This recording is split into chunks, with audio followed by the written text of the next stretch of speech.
Subscribe कीजिए यूनिफिजिक्स classes channel, bell icon को press करें वीडियोस सबसे पहले देखने के लिए। Hydrostatic.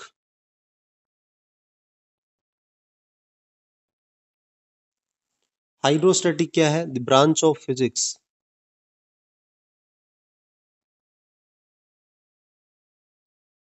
which deals with study of liquid in rest condition, जिसमें फ्लूइड या फिर लिक्विड को क्या करेंगे? रेस्ट कंडीशन में स्टडी करेंगे। अब रेस्ट में अगर स्टडी करेंगे तो उससे जो जो फिनोमिनाज बन सकते हैं वो भी स्टडी करेंगे हम किसमें? हाइड्रोस्टैटिक में। तो सबसे पहला जो पॉइंट आता है निकल के वो है प्रेशर, क्योंकि लिक्विड अगर रेस्ट फॉर्म में है तो प्रेशर एक्सर्ट करेगा, वो जिसको थ्रस्ट बोल सकते हैं हम। तो प्रेशर क्या चीज है? Force acting per unit area. ठीक है, फोर्स अपॉन एरिया हमारे पास क्या बन जाएगा? प्रेशर। ठीक है, तो इसके लिए यूनिट क्या बनेगी भाई? फोर्स के लिए न्यूटन और एरिया के लिए मीटर स्क्वायर, तो न्यूटन पर मीटर स्क्वायर बन जाएगी यूनिट। डायमेंशन फार्मूला होगा हमारे पास m1 l-1 t-2, और जो प्रेशर है वो एक स्केलर क्वांटिटी है।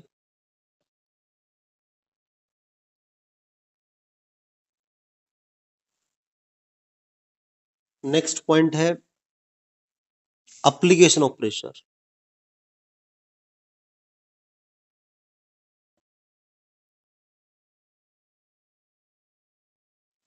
एप्लीकेशन ऑफ प्रेशर में क्या है भाई? अब एक चीज देखो, जैसे आप बैग यूज करते हो स्कूल में, तो बैग की जो स्ट्रिप्स हैं वो ब्रॉड ली जाती हैं।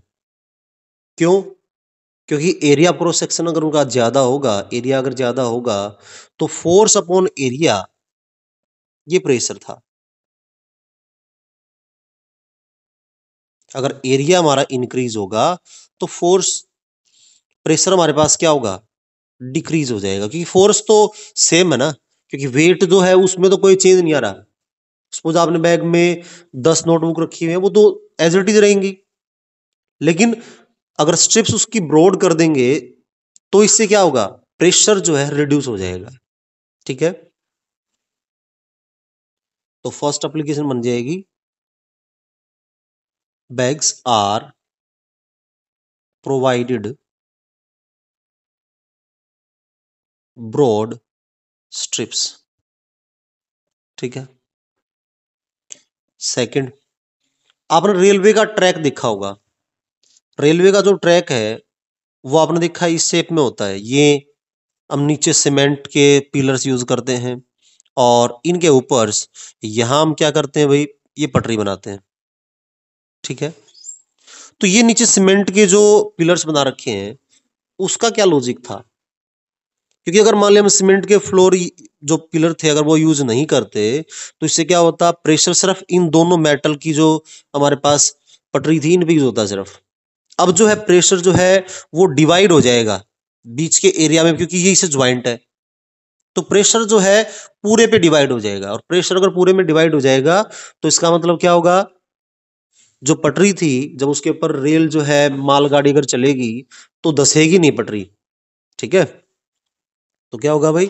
एक तो ये एप्लीकेशन होगी। और देखो, आपने स्क्रू वगैरह देखे होंगे, नेल्स, ठीक है, जिसको चौबे बोलते हैं हम।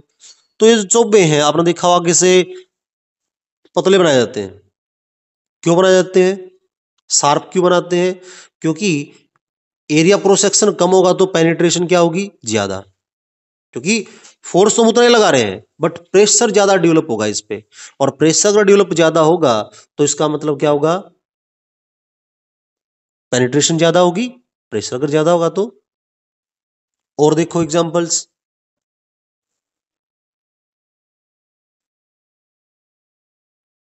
बताओ और कोई एग्जांपल बताओ।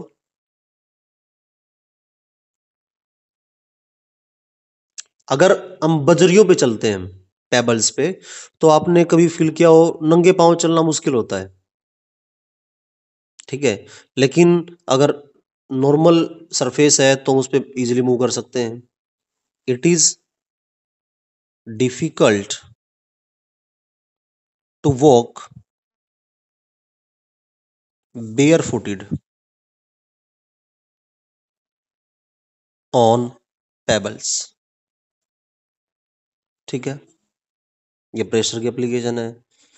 नंगे पांव आप अगर मान लिया चलने की कोशिश कर रहे हो या भागने की कोशिश कर रहे हो बालू रेत में, तुम्हारे पैर धंस जाते हैं। ठीक है, और पैर अगर धंस जाते हैं तो हम चल नहीं पाते क्योंकि प्रेशर इंक्रीज होता है। ठीक है, आपने देखा होगा रेगिस्तान में ऊंट कामयाब है। ठीक है, ऊंट क्यों कामयाब है? क्योंकि उनके जो पैर हैं वो चौड़े होते हैं। ठीक है, और पैर अगर चौड़े होंगे तो इससे क्या होगा भाई, उनका एरिया क्रॉस सेक्शन जो है ज्यादा है डाउनवर्ड, और एरिया क्रॉस सेक्शन ज्यादा है तो फोर्स तो सेम ही है, तो इससे क्या होगा, प्रेशर जो है डिक्रीज हो जाएगा, और प्रेशर अगर डिक्रीज होगा तो क्या होगा, वो चल पाएंगे। ठीक है, तो ये सभी एप्लीकेशंस है, practical applications for pressure. Next point है डेंसिटी। डेंसिटी क्या है? मास पर यूनिट वॉल्यूम। क्या होगा? डेंसिटी। यूनिट क्या बन जाएगी इसकी भाई? किलोग्राम पर मीटर क्यूब। डायमेंशन फॉर्मूला क्या होगा? ml-3। ठीक है, स्केलर क्वांटिटी है। क्लियर? अब इसमें एक टर्म आती है रिलेटिव डेंसिटी।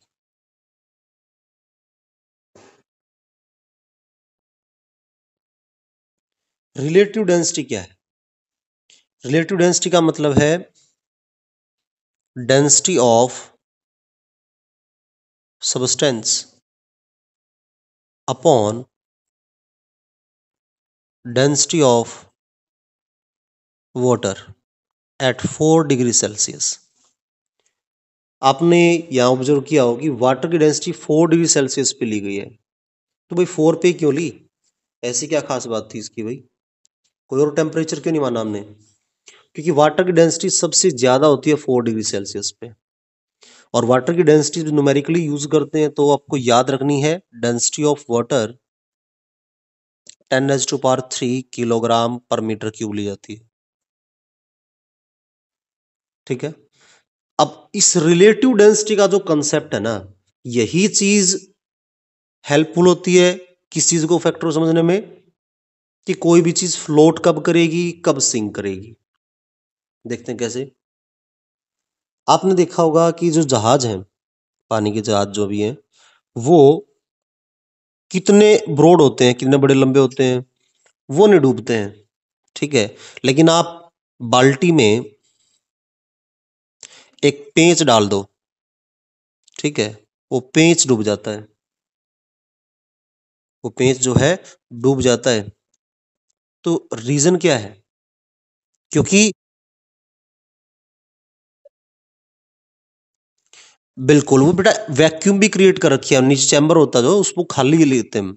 ठीक है, तो यहां हमारे पास में क्या होगा, हमारे पास जो रिलेटिव डेंसिटी है इसकी, रिलेटिव डेंसिटी का मतलब वाटर के रिस्पेक्ट में जो डेंसिटी बनेगी इसकी शिप की, वो क्या होगी हमारे पास में, लेस।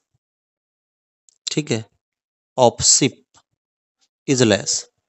और जबकि यहां जो नेल है इसकी जो रिलेटिव डेंसिटी है वो ज्यादा है, इज मोर देन वाटर।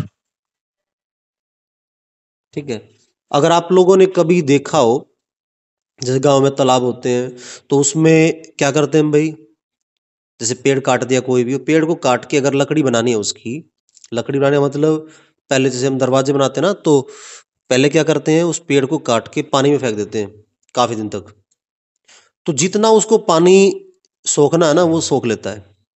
ठीक है, फिर उसको दोबारा सुखाते हैं हम, और सुखाने के बाद फिर उसको काट के जो है प्लम्बर फिर यूज करता है उसको। ठीक है, जिस तरह उसको जिस ऑप्शन के लिए उसको यूज करना है। लेकिन मेन चीज अब ये है, हमने उसको पानी में डाला तो आपने कभी देखा हो वो डूबता नहीं है। जो लकड़ी हमने डाल दी, पेड़ काट के डाल दिया, क्या वो डूबता है? नहीं डूबता। क्यों नहीं डूबता? और उससे बेटर एग्जांपल आप देखो, सपोज कोई किसी ने क्या किया, किसी आदमी को मार दिया और मार के उसको बोरे में डाल दिया और नहर में फेंक दिया पत्थर बांध के। ठीक है, पत्थर बांध के क्यों डालते हैं? क्योंकि जब उसके अंदर पानी भर जाएगा बॉडी में तो क्या होगा, उसकी रिलेटिव डेंसिटी कम हो जाएगी, और रिलेटिव डेंसिटी अगर कम हो जाएगी तो वो ऊपर आ जाएगी, जो लाश बन जाएगा फिर वो ऊपर आ जाती है।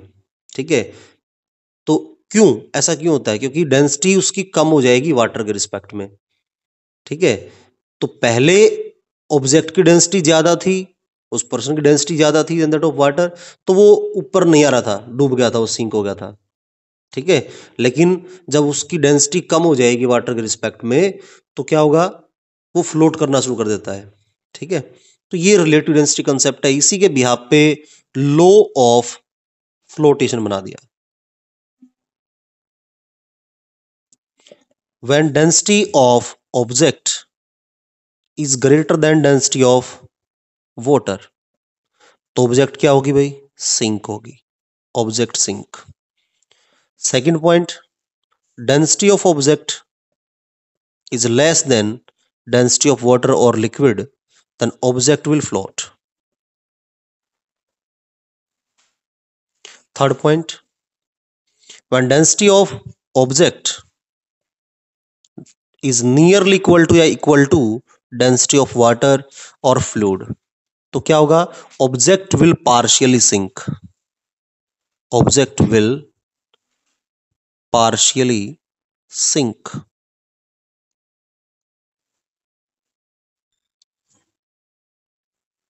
नेक्स्ट पॉइंट है एटमॉस्फेरिक प्रेशर।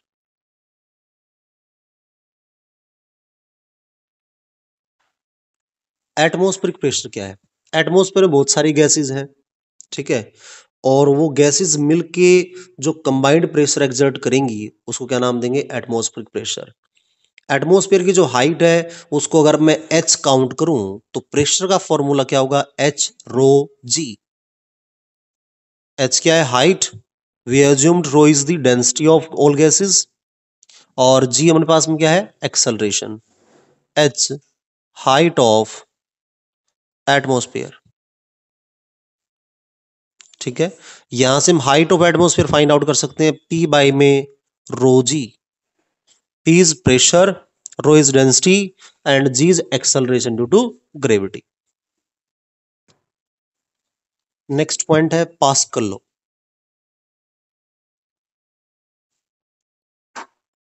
पास्कल लॉ क्या कहता है भाई? सपोज ये कंटेनर है मेरे पास और मैं ये ऑब्जेक्ट ले रहा हूं, ठीक है, और ये पानी में या किसी लिक्विड में डिप्ड है और ये नीचे नहीं आ रही, बीच में रुकी हुई है, then how it is possible? भाई तभी पॉसिबल है जब हर डायरेक्शन से जो फोर्सेस इसके ऊपर अप्लाई हो रहे हैं वो फोर्सेस क्या है? सेम। ठीक है, according to Pascal law,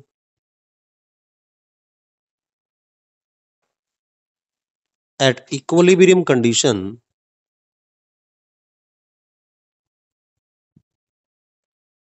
pressure acting on each point of object will be equal। तो यहां हमने फोर्स मान लिया F1, यहां फोर्स मान लिया F2, F3, F4, ऐसे Fn। ठीक है, तो सभी फोर्सेस इक्वल हैं, और सभी फोर्सेस अगर इक्वल हैं और same area of cross section पे एक्ट कर रहे हैं, ठीक है, और सेम एरिया क्रॉस सेक्शन पे अगर वो एक्ट कर रहे हैं तो फोर्स को क्या लिख सकते हैं? Pressure multiply to area P1A, this is P2A, P3A tends to PNA। अगर एरिया सभी का सेम था जहां फोर्स एक्ट कर रहे थे, दैट मींस प्रेशर भी उन सभी पॉइंट्स पे इक्वल एरियाज पे क्या होगा? इक्वल होगा। दिस इज पास्कल लॉ, और इसकी एप्लीकेशंस है, कभी जिक्र करेंगे। नेक्स्ट टॉपिक हमारे पास applications of Pascal law. Hydraulic lift, hydraulic lift में यूज करते हैं हम भाई पास्कल लॉ। कैसे?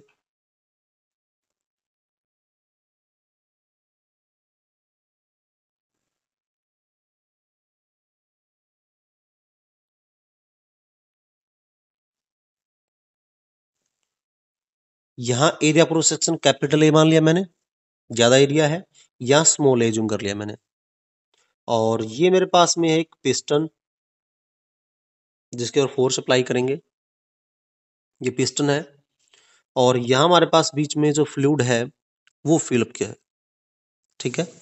और जो फ्लूइड है वो इनकम्प्रेसिबल फ्लूइड है। जैसे कि आपको एग्जांपल दूं, मोटरसाइकिल में ब्रेक ऑयल जो होता ना, वो ब्रेक ऑयल जो यूज करते हैं वो इनकम्प्रेसिबल यूज करते हैं इंस्टेंट ब्रेक्स के लिए, ठीक है। जितनी भी हाई स्पीड बाइक्स होती हैं उन पे आपने हैंडल के ऊपर एक छोटी सी टंकी देखी होगी, उसके अंदर ब्रेक ऑयल फिल किया जाता है। उस ब्रेक ऑयल का क्या फंक्शन होता है कि इंस्टेंट एक्शन करने के लिए, प्रेशर जनरेट करने के लिए काम आएगा वो। तो यहां हम फोर्स अप्लाई करेंगे, सपोज मान लिया मैंने एफ अप्लाई किया, स्मॉल एफ, और यहां जो फोर्स एक्ट हो रहा है वो कैपिटल एफ है, ठीक है। तो एक चीज देखो आप, यहां प्रेशर जनरेट कितना होगा, मैंने एफ फोर्स लगाया ए क्रॉस सेक्शन एरिया पे, तो फोर्स एक्सर्ट होगा हमारे पास में, सॉरी प्रेशर एक्सर्ट होगा एफ अपॉन ए, इतना प्रेशर एक्सर्ट हुआ। और पास्कल लॉ क्या कहता है, हर पॉइंट ऑफ क्रॉस सेक्शन पे इक्विलिब्रियम कंडीशन में प्रेशर क्या होगा, सेम। तो सेम यहां प्रेशर एक्ट करेगा, और यहां प्रेशर अगर एक्ट करेगा पी इतना, तो यहां हमारे पास फोर्स कितना एक्ट करेगा, that is F, capital F force. और वो किसके इक्वल होगा, pressure multiply to area cross section, ठीक है।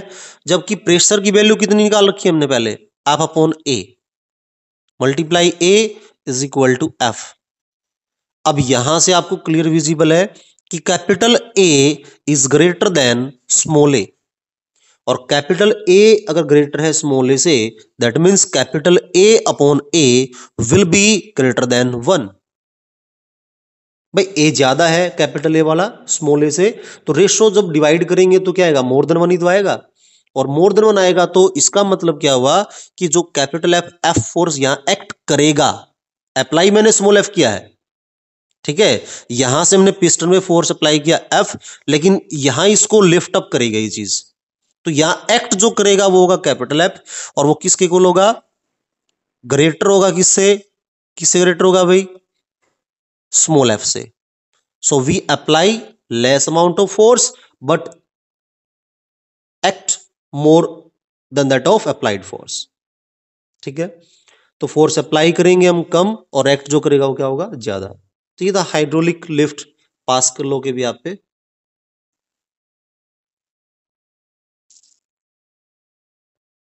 बायोंसी क्या है, कोई भी लिक्विड किसी भी ऑब्जेक्ट को डूबने से जब बचाता है तो उस पे एक अपवार्ड डायरेक्शन में फोर्स एक्ट करता है, उसको क्या नाम देते हैं, बायोंट फोर्स। जैसे कि मान लिया पानी में एक बार डूबने लगते हैं ना हम, जैसे तैरना नहीं आता और डूबने लगते हैं, तो पानी एक बार हमें फोर्स जरूर देता है ऊपर ऊपर आने के लिए। अगर किस्मत अच्छी है तो बच जाओगे, थोड़ा बहुत हाथ पैर मार लोगे तो, ठीक है। और किस्मत अच्छी नहीं है, हाथ पैर नहीं मारे आपने, फिर जो पानी क्या कहेगा, आजा बेटा अंदर, ठीक है, तो फिर आप बच नहीं सकते। तो बायोंसी एक फोर्स है, बायोंट फोर्स, जो कोई भी लिक्विड एक्सर्ट करता है किसी भी ऑब्जेक्ट पे जब वो सिंक करने लगता है। The force exerted by fluid or liquid when it is going to sink, ठीक है। इंटरमोलिक्यूलर थ्योरी,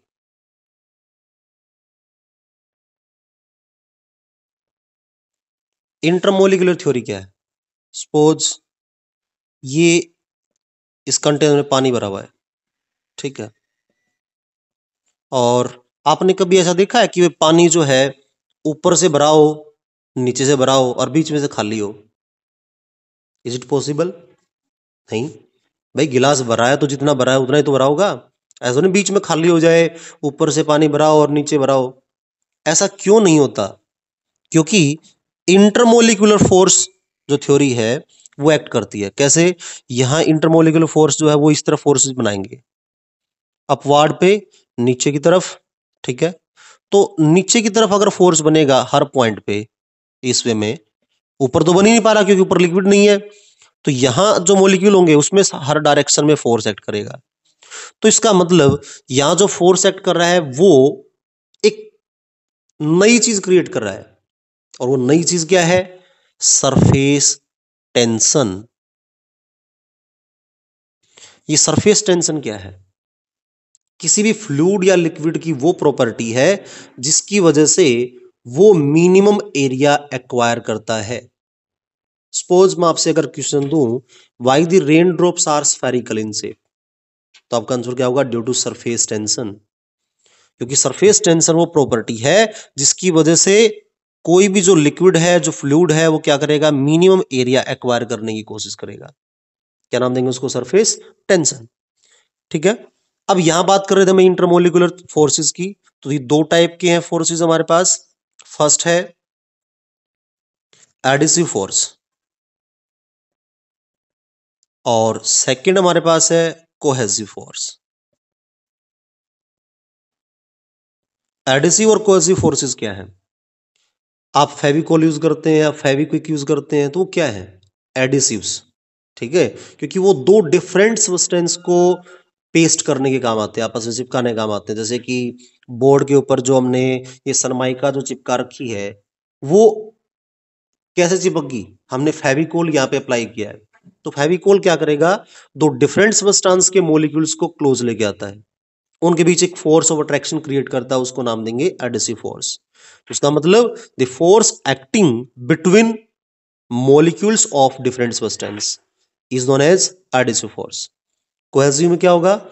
दो अलग अलग सब्सटेंस के बजाय सेम सब्सटेंस अगर हो तो उसके मॉलिक्यूल्स के बीच जो फोर्स क्रिएट होगा उसको क्या नाम देंगे? Cohesive force. अब डिफरेंट का मतलब क्या है यहां पे समझ के देखो। अगर मैं एक पेज लेता हूं, ठीक है, अगर उस पेज के दो टुकड़े बना के उन्हीं को पेस्ट करेंगे हम, तो कैसे पेस्ट होगा? आप या तो गोंद यूज करोगे, ठीक है, या फेविकोल यूज करोगे, तो वो भी तो दो अलग अलग ऑब्जेक्ट होगी ना। आप ये सोचो कि पेज पेज है तो वो हमारे अपने पास में वो एडिसिव फोर्स नहीं होगा, कोएसिव फोर्स हो जाएगा। भाई सनमाइका जो ये है, सनमाइका पूरी पूरी थ्रू आउट सेम है ना, तो इसके मॉलिक्यूल्स के बीच जो फोर्स है वो हमारे पास क्या है? कोएसिव फोर्स है। लेकिन सनमाइका के ही दो टुकड़े बना के अगर चिपकाने की कोशिश करेंगे तो वहां कैसा फोर्स होगा? एडिसिव फोर्स होगा। भाई दो सेपरेट जो चीजें हैं ना, उनके मॉलिक्यूल्स के बीच में जो फोर्स क्रिएट होगा उसको अट्रैक्ट कराएगा जो मॉलिक्यूल्स को, वो होगा हमारे पास में एडिसिव। और सेम सब्सटेंस के मॉलिक्यूल के बीच जो फोर्स होगा उसको क्या नाम देंगे? Cohesive force. इसके बाद इसमें दो तीन टर्म और हैं। एक हमारे पास है सरफेस फिल्म। सरफेस फिल्म क्या है? Outer most layer of the liquid. Suppose इस कंटेनर में मैंने लिक्विड भरा हुआ है, तो आउटर मोस्ट जो लेयर होगी उसको क्या नाम देंगे? Surface film. एक टर्म है sphere of influence. Sphere of influence का मतलब, अगर मॉलिक्यूल को हम क्या मान लें? एज सेंटर पॉइंट, और कहां तक वो फोर्स एग्जर्ट कर पा रहा है? ठीक है, सपोज यहां तक फोर्स एग्जर्ट कर रहा है, जैसे आपने यहां कुत्ता बांध दिया, ठीक है, वो जो कुत्ता है उसकी चेन जहां तक होगी वहीं तो काट सकता है। बात समझ में आई? तो ये मॉलिक्यूल जहां तक फोर्स एग्जर्ट कर पा रहा है वो उसकी क्या होगी? Molecular range. जहां तक फोर्स एग्जर्ट पर कर पा रहा है वो क्या होगी? Molecular range. अगर उस मॉलिक्यूलर रेंज को एज रेडियस काउंट किया जाए और मॉलिक्यूल को सेंटर पॉइंट काउंट किया जाए, तो वहां जो स्फीयर ड्रॉ किया जाएगा उस स्फीयर को क्या नाम देंगे? Sphere of influence. ठीक है, थर्ड मैंने क्या बताया था? Molecular range.